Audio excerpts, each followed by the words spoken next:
توماس أهلا وسهلا فيك بودكاست على راحتك. How you doing, man? I'm good, man. How you doing? I'm doing great, bro. You nervous? No, not at all. You good? Yeah. It's your first podcast. Yeah. Pretty much my first one. I used to do some, but it wasn't a Zoom call. Zoom call. Yeah, it was doing the Corona stuff. Now it's different. Yeah. We brought you from your house. I know it was a hell of a ride. Yeah, it's so good. Can't complain, man. So good. How you doing? How was your last game? It was tough, man. You know, we played yesterday against Riyadh. It was tough. And it's a team that's been well put for almost 3 years or more. You know, I have played them here. I have played them in the Dubai tournament. They have some great players. So it was a tough one, but I think we will just go watch a lot of videos and trying to fix some of the things because it's a long season, man. You know, and trying to reach our goal, inshallah. Inshallah, good luck, bro. Thank you. I heard sometimes you get a bit frustrated as a player. What makes you angry? It's not angry. It's just I am very focused into details in the game. You know, I watch a lot of films, and when I come play the game, I kind of have tendency to, you know, like to look what's gonna happen, because most likely team's gonna play into a way where they're gonna close everything down. So something else have to work. And you know, in nowadays, people play and they get to watch you play. They get to watch the systems. They get to watch how you get your shots or how you get dominated or how you get, you know, how you can impact the game, and they're trying to close it. And a lot of people told me yesterday, they say I look a little frustrated. I wasn't that frustrated because, I mean, after what happened with Riyadh last year when I was in Dynamo, and you know they came in well prepared, and they just make it tough on us. So I was frustrated, but at the same time now, this past 24 hours, I have watched the game twice, and I think there is some things that I have seen that hopefully if we play them again, it will work. Good luck, bro. Thank you. A small question. How's your relationship with Dynamo? Man, you know, the thing is, this is actually the first time I talk about Dynamo live. I don't have a good relationship with the president. Really? Yeah, because, you know, it's just the situation of how I came to Dynamo. Don't get wrong. I'm going to say this in front of everybody. I don't have nothing against the coach, which is one of my best friends. And a guy that I literally talk to every day since the first day he coached me at Hoops. That's when our relationship started. Shout out to Coach Jad Haj. Shout out to Coach Jad Haj. So I know him since I was a Hoops, and to be honest with you, he was one of the main reasons why I came and stayed with Dynamo. So just a lot of details, man. A lot of details. You good? Yeah. I'm good. You know, it's just frustrating. It's one of the things in my life that have frustrated me, you know, a lot, because with Dynamo, man, it's just how I got to Dynamo.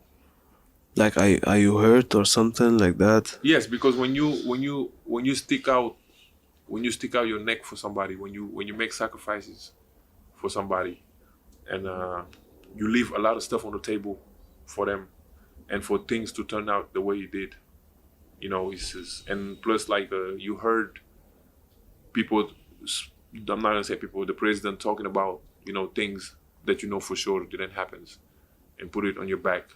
It's gonna look like you are violent when you're not. So most likely, this is to clear the air.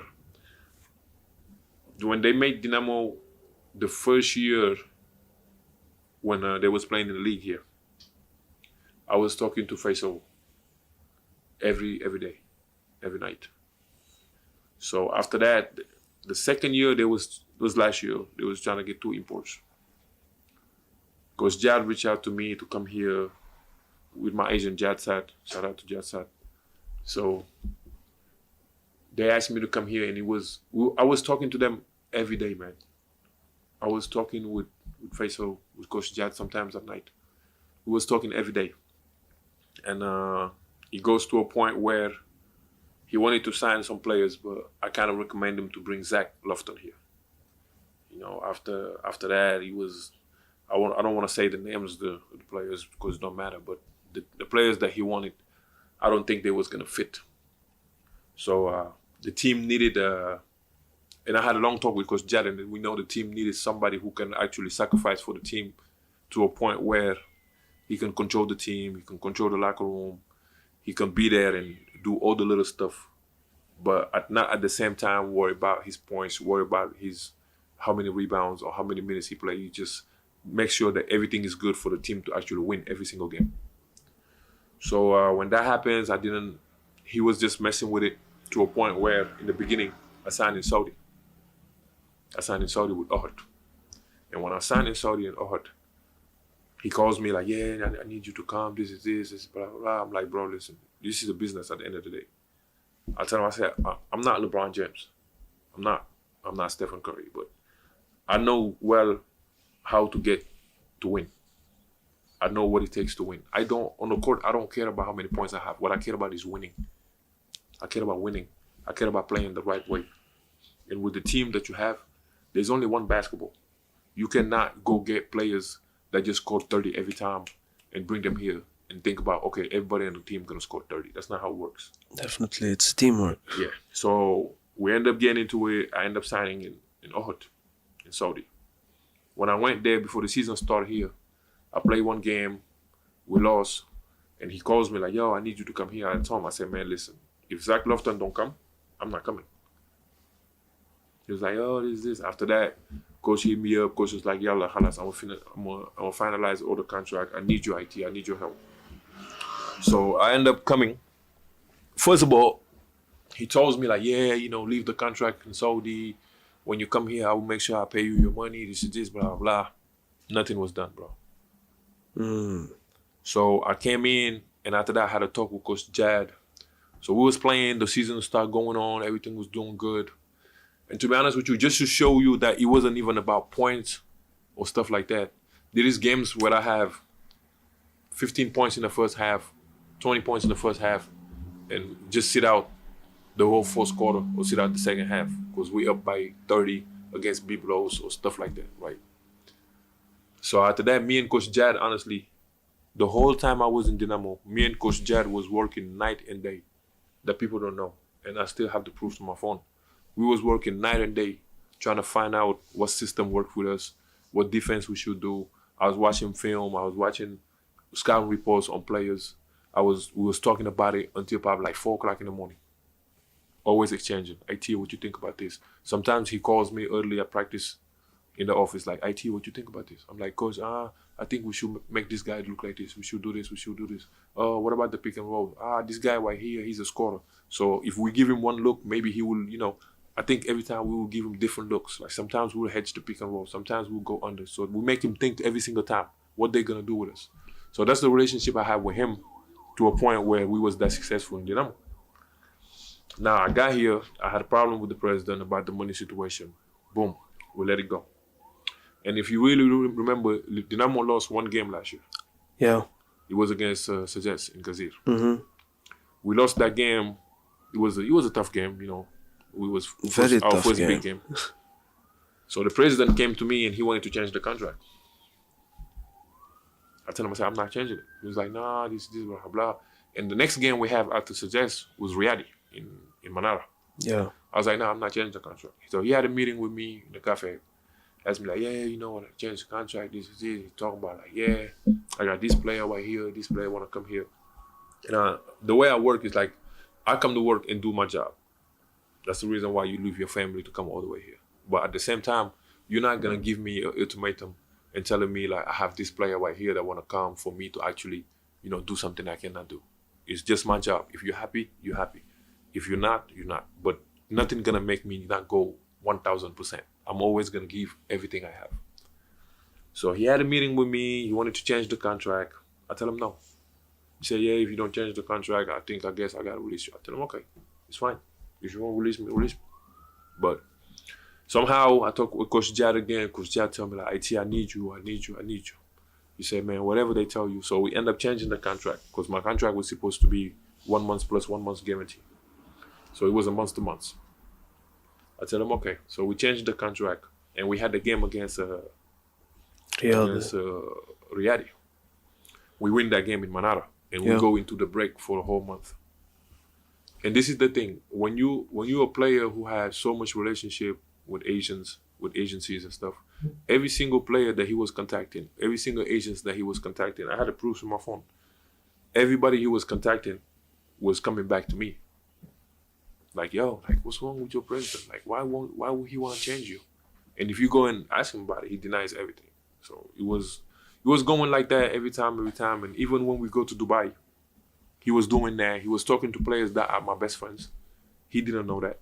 He was telling them about coming to replace me. And those guys were like, nah, man, like, I'm not doing that. I'm not coming there for IT. So it goes to a point, there was a lot of emotional stuff. Yeah. So now when we come back from Dubai, the real reason why, first of all, I was not even going to play the 2 games against Suggest and Really? Yeah. Because I was missing 2 months' salaries. Have you met him, like, after all that? Yeah. But every time it's like tomorrow. The thing is, like, everything I say, He keeps pushing it, like. yeah, it's just tomorrow. And that tomorrow right there go for 2 months. Oof. Yes. So that tomorrow right there goes for 2 months. Every time it was tomorrow. And to be honest with you, there was, besides the teammates, the only person that I could not look in the eyes when I left was Coach Jad. Because I know how much work he put in, and I know how much work I put in into trying to make this team where Dynamo was last year. So after that, when that happens, we come back. We come back from the Dubai tournament. Somehow, I don't know what's wrong. The president said he forgot to make me a visa. So the whole team went back home. I had to stay at the airport until 11 at night. Damn. Yes. After that, they take my passport, make me fill out a paper. They told me, okay, they will fix the situation, all that type of stuff. So I came back. And when we play against Suggest, and the Suggest was the first game, yes. I didn't want to play those games because at that time, he owns me 2 months. So I was thinking like, okay, if you own the player more than 1 month, that's a breach of a contract. He can leave whenever he wants. Yeah. So he owns me 2 months. So I tell him, I say, bro, I need my money. I got a family to take care of, you know. He said, no, I promise you, I'm going to make sure you get your money. I say, okay. So we go into the Suggest game. Boom. It happens. Thank God. We win. I had a great game. I did not touch one dime from him, from what he owed me. You still need all the whole amount, the same amount? I mean, if he pays me, that's the money that I work for. Like, how much did he pay you from the whole amount? Nothing. It's still 2 months. Yeah. Like, the whole settlement is bullshit. The whole settlement is bullshit, pretty much. Yeah. Damn.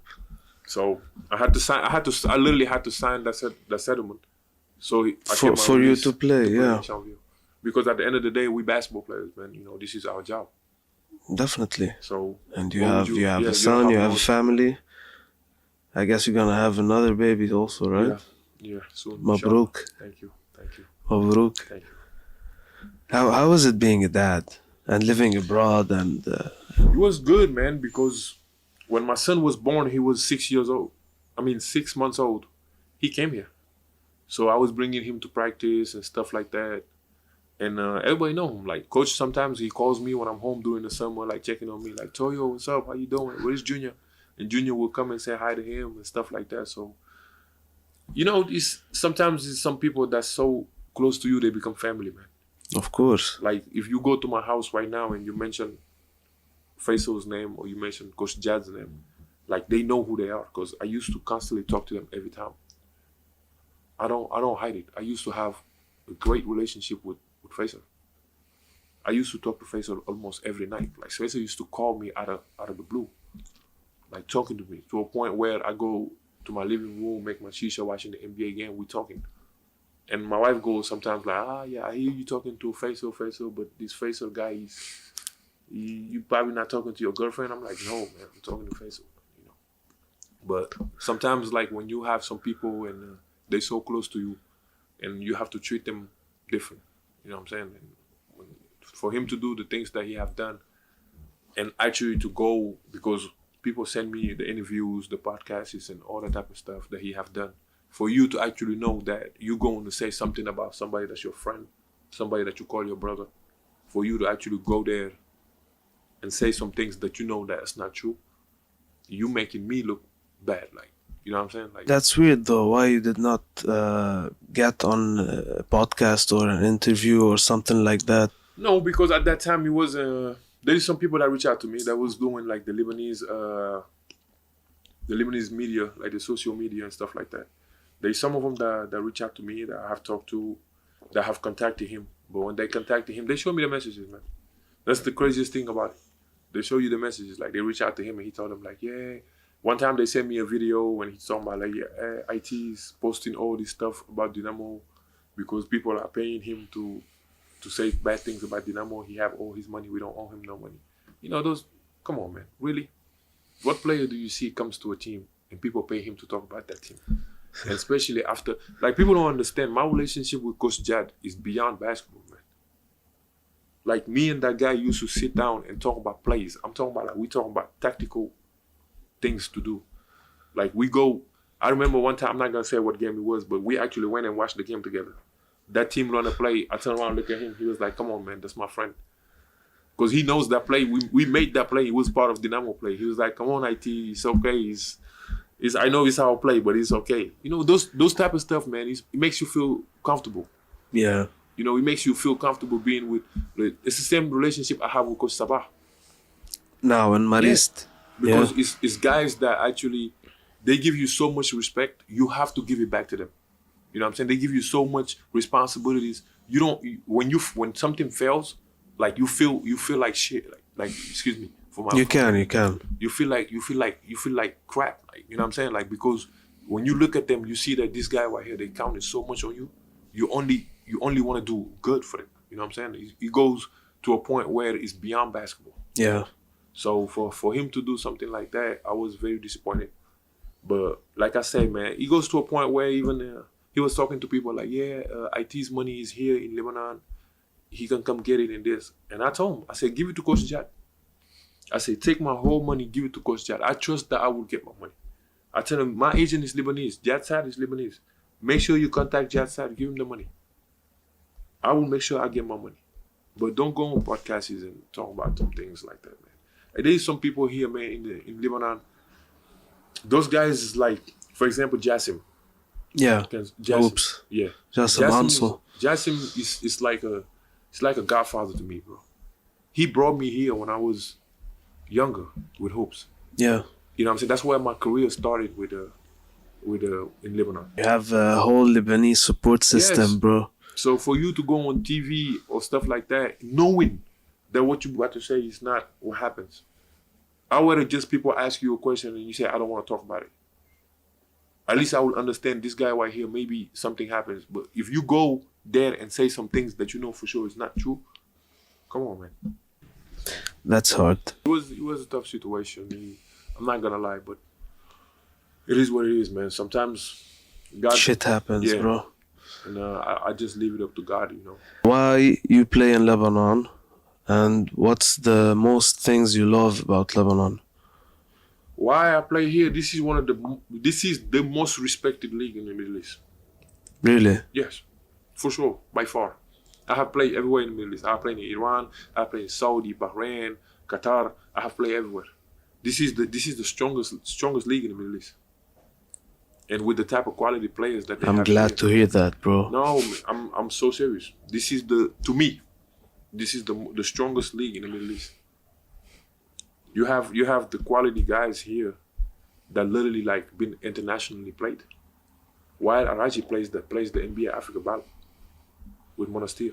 Yeah. Chris Crawford, who was here with Beirut, played there. Sure. Radwan right now, you see him with Sajas. Even Stoglen. There's a lot of players, bro. Ater Majok, yeah. Me. There is so many players that's been here. That's true. That's playing in the ball. That been shining in the ball. And now when you come here, you see players like Wayo. You see players like Amir. You see players like Ali Mansour, Karim Zainoun, Ike, Gabriel Salibi.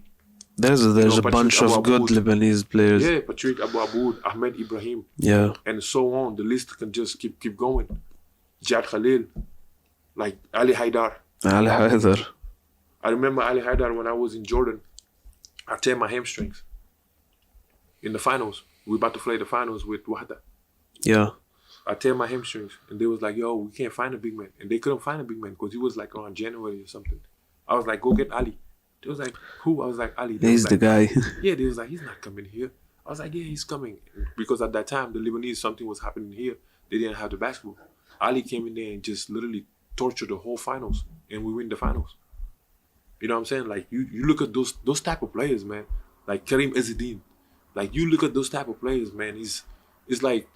You've seen the conflict between Ali and Karim. That's why I say this is this is the toughest league in the Middle East. Like those type of conflict, you don't see it somewhere else, man. Bro. you don't see it somewhere else. And not even the conflict, it's just the quality of basketball.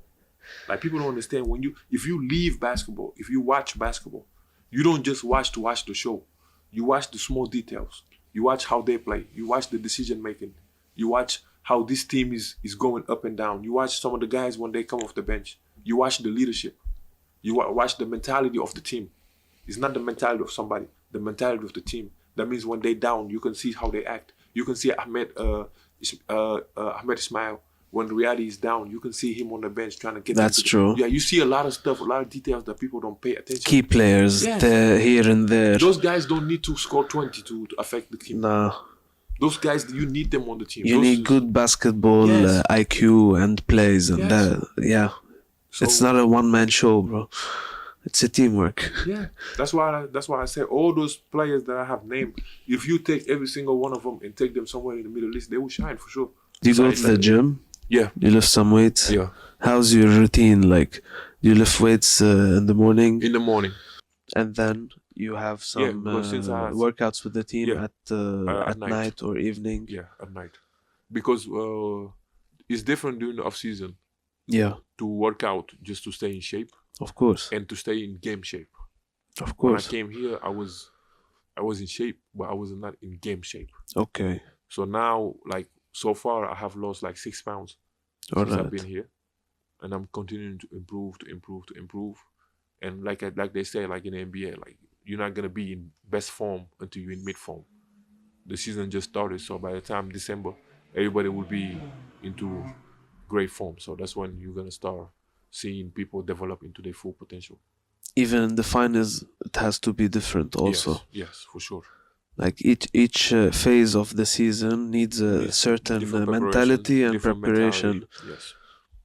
Of course. And every team you play, every team got a different preparation. You got to prepare every team not the same. You know, you got the way you play against. For example, I give you an example. Playing against me, you're not gonna guard me the same way you're gonna guard Kikanovic. Of course not. If you really go into the small details, you're gonna look. You have different styles. You have different. We play 5 games. I have take some 3-pointers. He never take a 3-pointer, so you will see the difference between like the style of play and the way that we play. How did you develop a good shooting skill? I always know how to shoot, but the problem is my whole career in the Middle East. I was playing with top teams. So you have national team players. You have players that takes away a lot of stuff, so you don't have to do much. And most likely, some of the coaches that I have played for, they always bring me in because big size. I don't complain about, oh yeah, I need you to give me the ball. I need to shoot everything. No. Yeah. You know, it's just. But when you can, you're gonna do it. I just want to win. If I gotta come to a game and play without the ball and help my team, if you tell me right now, will I average 26, or Chanville win the championship and I average 10. I average 10 and we win the championship. How's your food? It's good, man. Lebanese food. Sometimes you mix it with Americans ones, you know. But there is a lady that's here. She's Senegalese. I think she cooks for like the ambassador or something like that. Really? Yeah. So the ambassador have put me on with his personal chef. So sometimes she makes African food for me and I go pick it up. That's cool. Yeah. Like you have a mix of African, Lebanese, and American, yes, if you can say. Yes, sir. You're enjoying it. Yeah. Trying my best, you know. And even the weather, you like the weather or not much? Yeah, it's cool, man. You know, sometimes when you go outside and it's raining, you're like, whoa. It changes. Yeah, like you just smack you out of nowhere. But besides that, man, it's Even so our good. weather is crazy, bro. Yeah, yeah. The weather is like Surprises. the weather is just like Full the of Lebanese, man. surprises. The weather is just like the Lebanese. We have a small surprise for you. What's up? Talk to me. Can you get me a t-shirt, please? Smooth, smooth. Yep.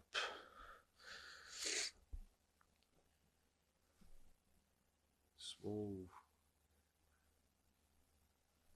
Oh, okay. Nice. That's nice.